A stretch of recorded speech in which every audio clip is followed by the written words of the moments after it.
Olá galera, bem-vindos a mais uma aula de Geografia.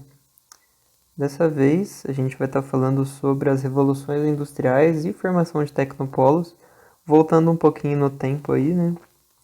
Porque a gente já tinha chegado nos dias atuais sobre a política mundial e agora a gente vai falar um pouquinho mais das repercussões e o que levou a indústria e até mesmo a sociedade a ser do jeito que ela é hoje.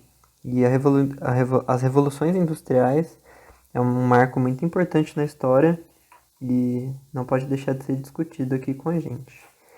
Um assunto bem cobrado no vestibular também, então prestem bastante atenção, façam exercícios que tenho certeza que uma ou duas questões vocês vão encontrar sobre isso, seja em história ou geografia ou até mesmo correlacionando os dois. Bom, começando um pouquinho sobre a Revolução Industrial, né? Falando um pouquinho mais sobre a industrialização em si.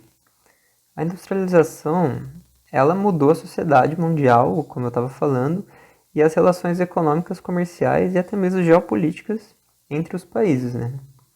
Depois do DIT, que é a Divisão Internacional do Trabalho, tudo isso teve muito foco mundialmente falando, né?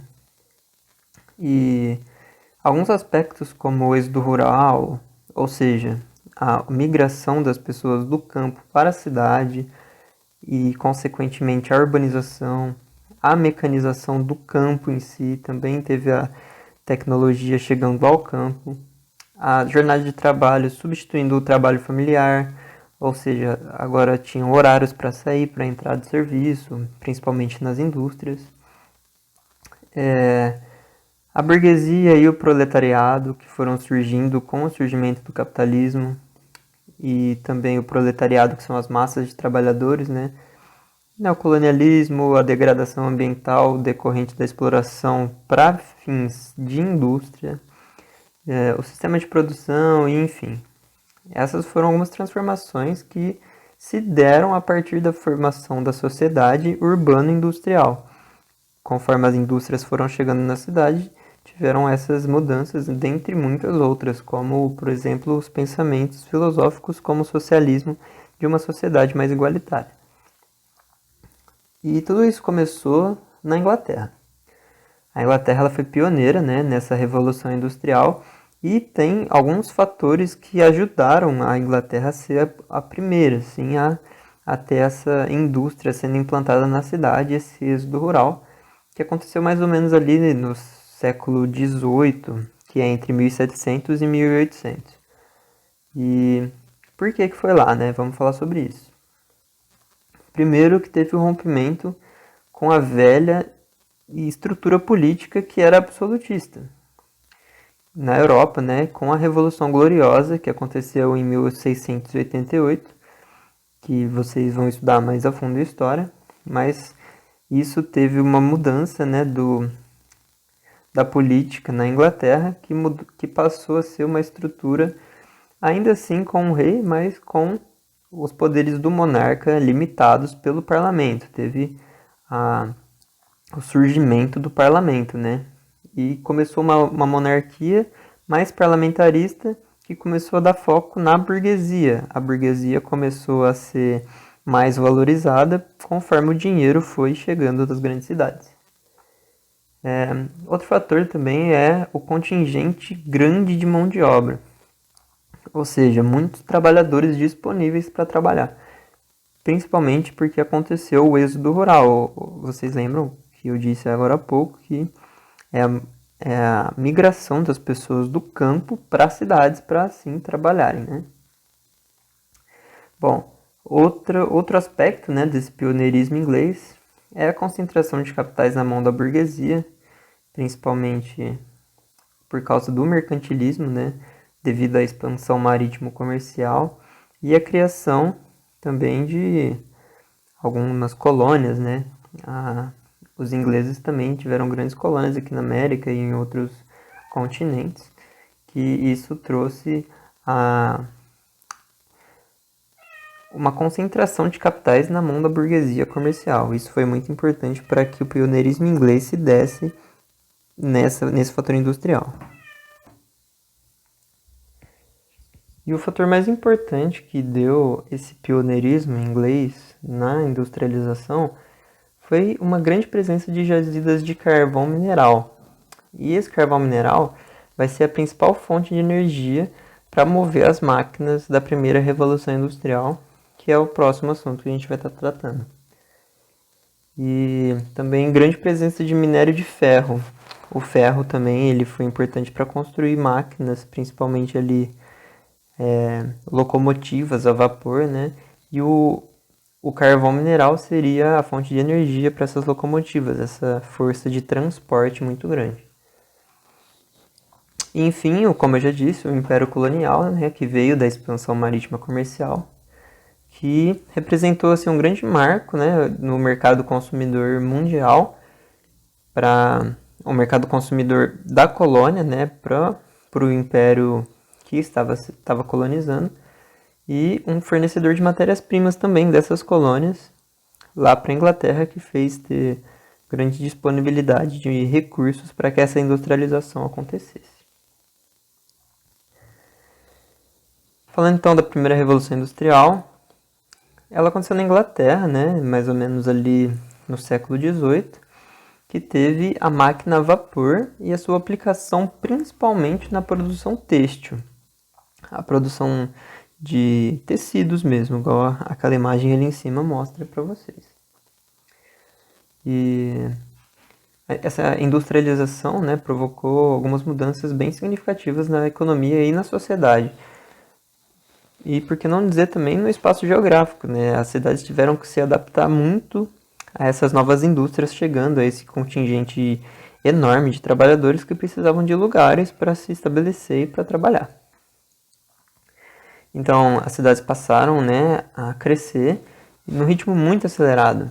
E o campo, que é onde plantam, né, sofreu um processo de modernização, né, por meio da mecanização. Alguns assuntos que a gente já discutiu um pouco mais cedo. Teve a verdadeira revolução agrícola, né, que com essa mecanização. E houve a passagem do sistema artesanal, né, que era a indústria doméstica, para o sistema manufatureiro, a manufatura. Sem falar no aumento da quantidade de profissões, a evolução dos meios de transporte, com o uso de locomotivas, principalmente locomotivas, igual a imagem ali mostra para vocês, mas também alguns barcos movidos a vapor, e eles usaram outros meios, né, aquático, enfim, para o transporte de pessoas e mercadorias em grande escala. Então, as cidades passaram a ter um papel mais centralizador na economia. Não era mais o campo que era espaçado, cada um tinha o seu espaço no campo e tal.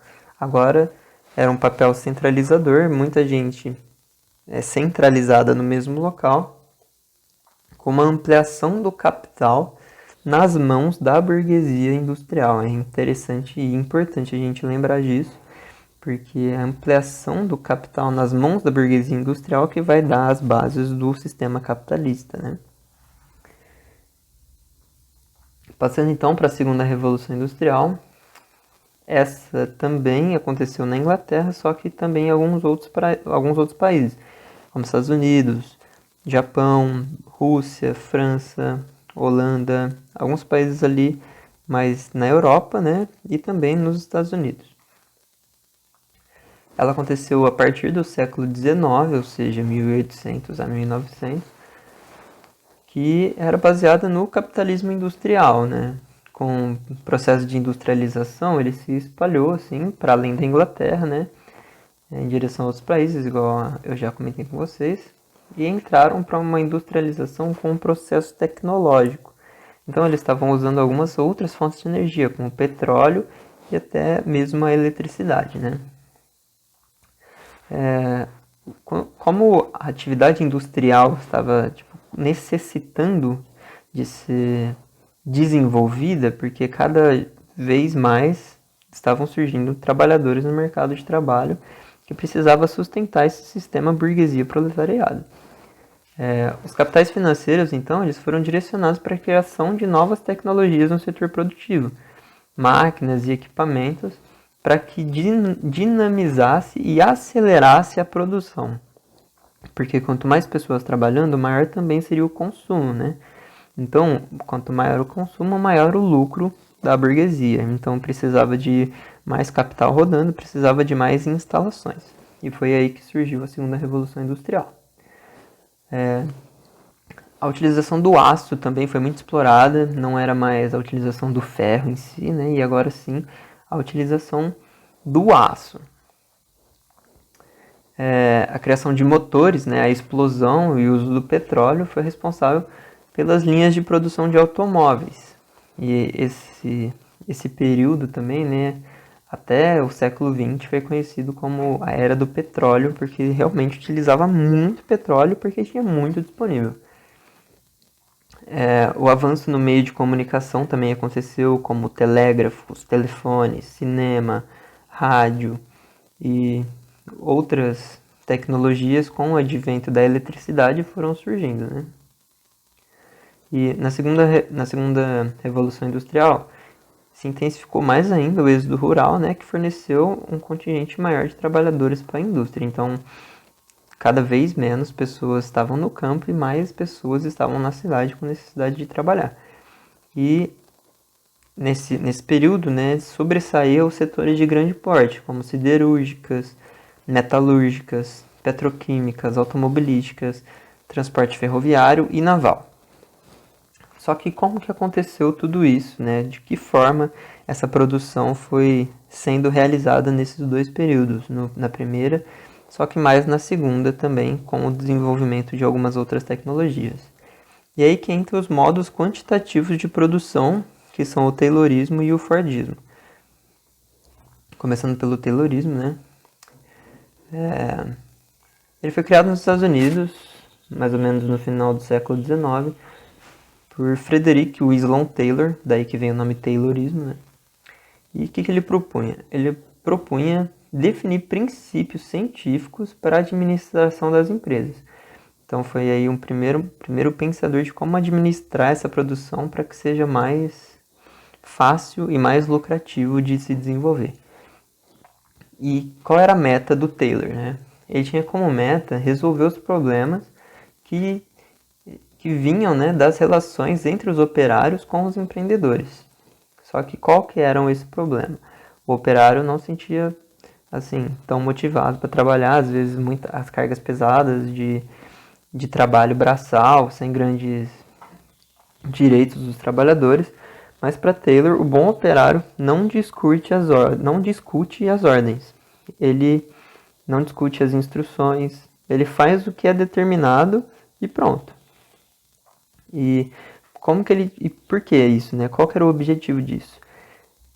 Para ele, tinha que se eliminar os movimentos inúteis dos trabalhadores, para que o operário fizesse de uma forma simples e rápida o que ele tinha que fazer. Então, isso somava-se, né, a divisão do trabalho, que tinha muitos trabalhadores que faziam tarefas simples, tarefas repetitivas e simples. E ele via isso de uma forma que para produzir mais em menos tempo. Então, o tempo é dinheiro aqui para ele, né? Então, ele queria reduzir de todas as formas o tempo gasto que não seria produzindo. Então, considera assim como o primeiro pensador das formas de produção, né? Que ele não aceitava o tempo perdido à toa dentro da indústria, tanto que a empresa era vista como um sistema fechado. O que isso significa? Que as pessoas que trabalhavam lá dentro não recebiam influências externas. Ele estava 100% focado no trabalho dele. Porque o sistema fechado ele é mecânico e ele é previsível. Então, quanto mais previsível for, se surgir algum tipo de problema, vai ser fácil de ser resolvido. Esse é o Taylorismo, é a base disso. Se vocês tiverem que lembrar assim, de alguma coisa do Taylorismo, é produzir mais em menos tempo. Realmente eliminar o desperdício de tempo. Só que de longe o que cai mais assim, em vestibular é Fordismo, por ter algumas peculiaridades, apesar da sua semelhança ali com o Taylorismo, o Fordismo tem suas peculiaridades. Ele se deu no início do século XX, ali em 1900, e ele foi criado nos Estados Unidos por Henry Ford na segunda Revolução Industrial. novamente, né, Henry Ford, daí que vem o Fordismo. E o que o Fordismo é? É a produção em massa para o consumo em massa. Então, o que isso significa, né? É o modo de produção pela introdução da produção em série. Então, teve a introdução das linhas de montagem, né? Linhas de produção em série. Que os veículos, né, a serem produzidos, principalmente carros, né? Os carros eram a maior produção desse período. Sem falar da indústria bélica, claro. E os veículos, né, para serem produzidos, eram colocados realmente em esteiras rolantes. Então tinha uma esteira, como aquela imagem ali do canto esquerdo, tinha uma esteira que iam passando, e o trabalhador geralmente era de baixa qualificação, ele não tinha que ter uma qualificação muito grande para fazer a tarefa. E por que isso? Porque ele só realizava um pouquinho daquela produção. Era uma função rígida, repetitiva e desgastante. Então, ele fazia o mesmo trabalho, fazia a mesma coisa, apertava um parafuso que seja, e aí colocava na esteira o trabalho dele e o próximo fazia o trabalho posterior a isso. E no final da linha de produção saía um carro, saía o que for. Então, exigia, sim, uma indústria muito grande, exigia muita mão de obra e exigia espaços gigantescos, porque essa linha de produção, que cada operário faz uma função repetitiva, exigia muitos lugares para eles serem acoplados e também para armazenar os estoques. E aí também uma ideia muito principal do Fordismo é essa produção em massa, porque não pode faltar se alguém quiser comprar. Então produziam em massa e estocavam. E isso gerava uma concentração industrial muito forte, né? O Fordismo ele foi muito usado assim no período depois da Segunda Guerra Mundial, mais ou menos nas décadas de 50 e 60, que ficou conhecido na história do capitalismo como anos dourados, né? E por que esses anos dourados? Porque realmente os Estados Unidos, que é o berço do capitalismo, estava exportando muito, porque os países eles foram destruídos pela guerra. E eles precisavam se reconstruir de alguma forma. E os Estados Unidos estavam ali para isso, para dar esses meios para se reconstruir. Por isso que foram chamados de anos dourados, como a gente já discutiu em algumas aulas anteriores. E então, só para relembrar assim, de uma forma geral, os princípios fundamentais eram a produção em massa e o consumo em massa. Eu já vi muito cair em vestibular alguma correlação com aquele filme do Charles Chaplin, como eu coloquei na imagem ali, agora eu não vou lembrar o nome do filme, me perdoem, mas esse filme ele é bem conhecido e retrata esses movimentos repetitivos e a esteira, né?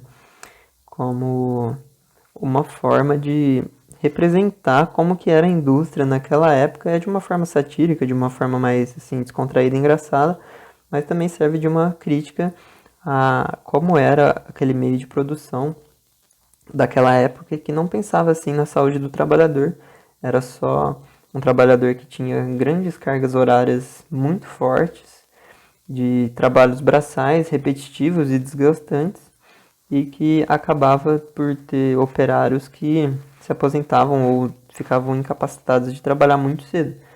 Então é um filme bem conhecido, também bem caído em vestibular. Bom, esses eram os modos de produção, né, desse período. Agora a gente vai entrar numa era mais atual, digamos assim, que é a partir da terceira Revolução Industrial. Passou a Segunda Guerra, né, contexto de pós-Segunda Guerra, e a economia mundial tinha se transformado, né? Por quê? Porque o setor tecnológico teve muito avanço. Ele passou a integrar ciência e produção, o que favoreceu assim uma revolução técnico-científica, principalmente nesses países berços, né, como Estados Unidos, Alemanha e Japão, dentre outros, como eu coloquei ali no slide para vocês. E esse período ele ficou conhecido, né, pelo seu processo de inovação tecnológica, principalmente informática, microeletrônica, biotecnologia, robótica, genética, química fina e muitos outros dessas áreas especializadas. Agora a gente percebe mais uma especialização do trabalhador na indústria, né? Também cabe falar da obsolescência programada, né? Que o produto... O que é a obsolescência programada? O produto ele sai da indústria já com um tempo de validade. Vamos supor um celular. Conforme as atualizações vão saindo e os softwares vão ficando mais atualizados, eles vão pesando mais. E esse produto que foi criado, digamos, uns 5 anos atrás, já não suporta esses softwares que estão atualizados. Então a tendência é como se ele tivesse vencido para você ter que comprar outro celular. Isso chama obsolescência programada, né?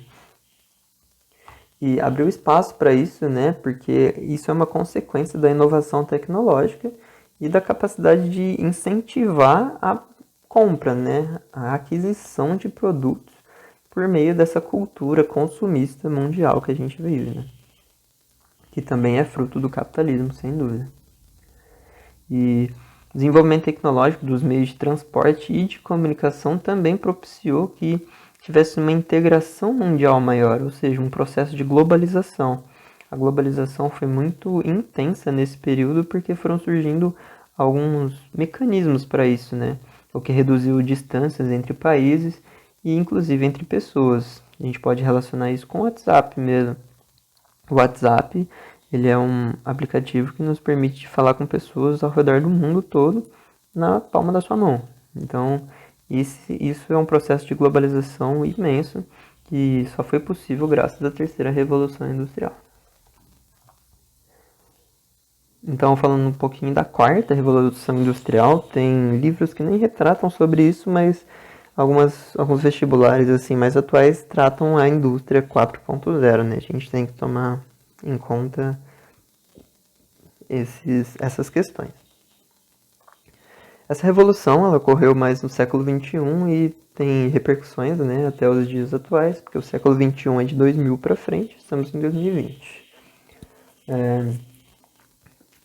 E os meios de produção, né, nessa quarta revolução, eles buscaram se inovar cada vez mais e para ter um desenvolvimento mais sustentável, que é o que a gente está procurando hoje em dia.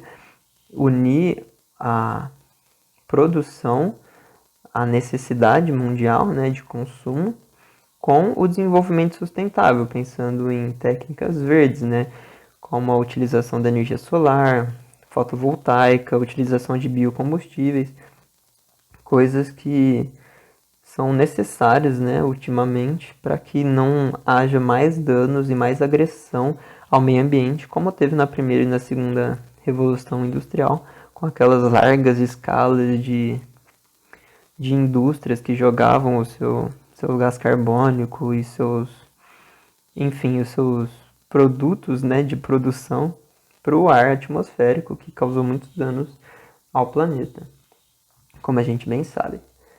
E qual que é o foco aqui dessa revolução industrial, né, a indústria 4.0? É desenvolver uma automação completa, que não precise, assim, de muitos trabalhos como no Fordismo, aqueles trabalhos simples e repetitivos. Teve maior especialização da produção aqui das pessoas, né? E por meio de quê? Né? De desenvolver inteligências artificiais, né? As EAs, as cyberphysics, né? As físicas cibernéticas, que permitem os supercomputadores, né? Processamento de dados e armazenamento, carros autônomos e, enfim, tecnologias futuristas mesmo que a gente está inventando agora, principalmente aí nessas corridas espaciais que a gente teve. Inclusive teve um grande avanço da corrida espacial agora. É até errado falar corrida, porque não está tendo uma corrida, mas sim é um desenvolvimento da exploração espacial com algumas empresas como a NASA e a SpaceX do Elon Musk, que estão aí sempre desenvolvendo tecnologias novas e de uma forma muito rápida. E isso é uma coisa muito boa de se ver. E como vocês devem imaginar, na primeira Revolução Industrial e na segunda Revolução Industrial teve o Fordismo e o Taylorismo. Só que como a sociedade avançou e geopoliticamente, né, eles tiveram que mudar os seus focos para outros modos de produção, e dessa vez não quantitativos, ou seja, não quantidade, e sim qualitativos, ou seja, de qualidade. Eles buscaram uma maior diversidade de produtos e um produto que realmente não vai falhar. E aí que entra o toyotismo e o volvismo. Vamos falar então sobre o toyotismo. O toyotismo é um modo de organização da produção, né, que se desenvolveu com a mundialização do capitalismo, ou seja, ele é decorrente da globalização na década de 80, então é uma coisa muito mais recente, né? Ele surgiu no Japão depois da Segunda Guerra Mundial, mais posteriormente, claro, nos anos 80, né? Mas só a partir da década de 70, depois da crise do sistema capitalista, que teve uma repercussão mais mundial, porque teve uma necessidade de uma humanização do trabalho, né? E o Japão, ele desenvolveu esse modo a partir da necessidade da exportação de seus produtos de maneira assim, né, de tanto para obter matérias-primas e alimentos na troca dos seus produtos totalmente tecnológicos, né? Para reconstruir o seu país depois do desastre, né, da Segunda Guerra Mundial, que foi no país do Japão. E o esquema ele é baseado na mecanização flexível, ou seja, é uma dinâmica, né, oposta àquela automação fordista e taylorista, que se baseia na mecanização flexível, né, como eu disse, e na produção para um mercado externo. Então a mão de obra ela não podia ser especializada em só uma tarefa. Ela precisa atingir os objetivos finais e todo mundo precisa saber mais de uma especialização para que se ocorra algum problema aí ele saiba resolver. Então é uma forma muito mais ampla, né, de se produzir. E o aspecto, acho que o mais importante, né, do toyotismo é o just in time, que ele vai contra tudo que o fordismo pregava, que era a produção em massa para estocar. E agora, a produção do just in time, como o nome já diz, né, na hora, ele se caracteriza pela minimização dos estoques. Então tem poucos estoques de alguns produtos como veículos e tudo mais. Ele é feito, né, esse produto conforme a demanda. Então tem um planejamento de produção. Muitas concessionárias hoje em dia não tem carros prontos. Você chega e fala assim, eu quero tal carro. E depois de alguns dias que esse carro vai estar pronto. Por quê? Porque ele vai ser produzido na hora. Então até hoje assim, o toyotismo ele é bem visto e bem aplicado, né? E o aumento da produtividade, né, embora continuasse muito importante, ele perdeu espaço para fatores, né, como a qualidade e a diversidade dos produtos. Então, para isso, teve que ter um rígido controle de qualidade. Os produtos eles não podiam sair da indústria falhando.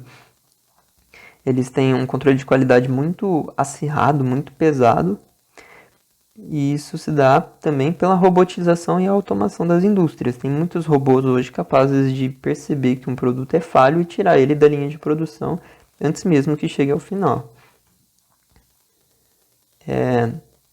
Também tem o volvismo, né? O volvismo ele é mais relacionado aos dias atuais em algumas empresas como a Volvo, né? E o que ela prega? Ela caracterizou, sim, pelo elevado grau de informatização e automação. Aí você pode pensar, mas qual que é a diferença para o toyotismo, né? Aqui no volvismo, a mão de obra é altamente qualificada, eles sabem fazer praticamente qualquer fase da produção, a mão de obra sabe fazer, então teve uma especialização imensa.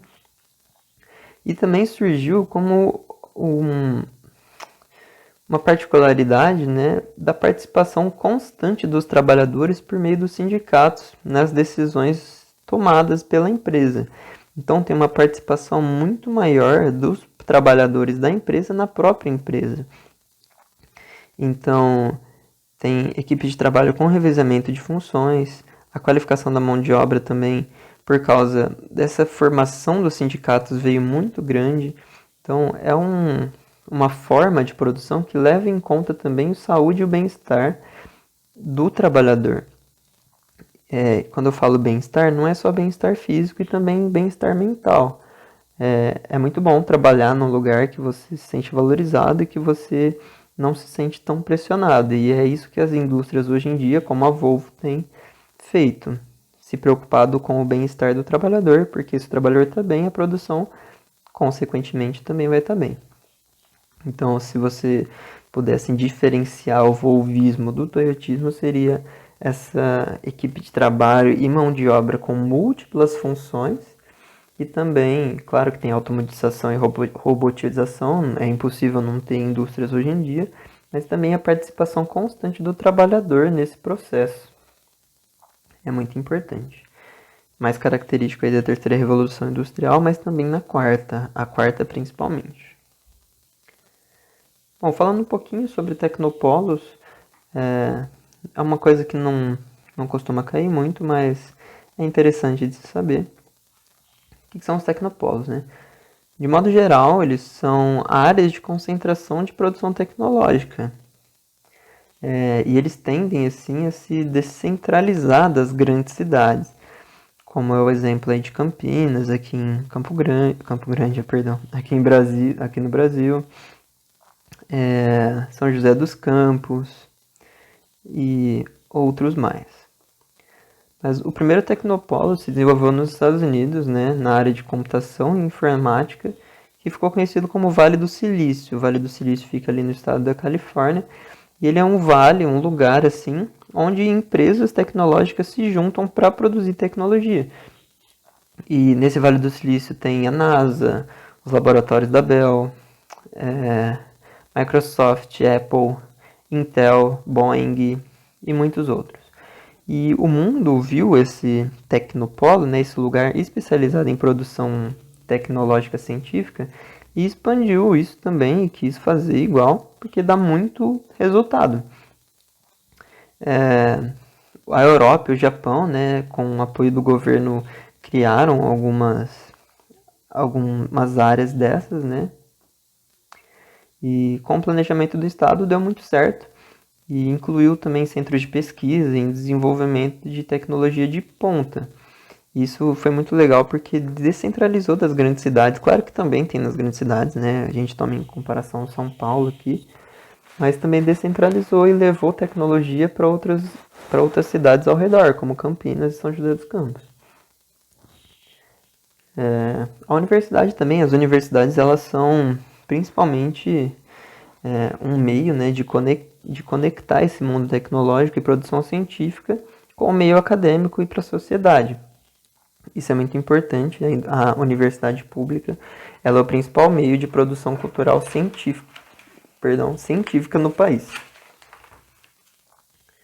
E falando um pouquinho sobre os tecnopolos brasileiros, né, a gente pode perceber que tem uma concentração muito alta ali no sudeste do país, principalmente São Paulo, ali na Poli, na USP, PUC, FEI, Campinas, igual eu disse, Unicamp, PUC-Camp e FACamp são universidades, né? Como eu disse, são considerados tecnopolos por ter esse desenvolvimento tecnológico científico. São Carlos, em São Paulo, também com a UFSCar e a USP, Rio de Janeiro com a UFRJ, São José dos Campos com o ITA, CTA, INPE, Unesp e a principal de todas, a Embraer, né? A Embraer, que é uma empresa brasileira, né, de produção de aviões e se torna aí um dos nossos principais produtos de exportação. Então é um tecnopolo muito importante aqui no nosso país. Mas de forma geral é isso. Espero que vocês tenham entendido. Se não entenderam, revejam essa aula. Podem me perguntar também qualquer coisa das evoluções industriais. Quero que fique bem pregado na cabeça de vocês isso, porque é um assunto bem recorrente em vestibular. Podem ter certeza que vocês vão encontrar em alguma prova aí pelo país. Principalmente Enem também. Gosta muito de cobrar isso. É isso, qualquer coisa chamem a mim ou aos monitores e bons estudos.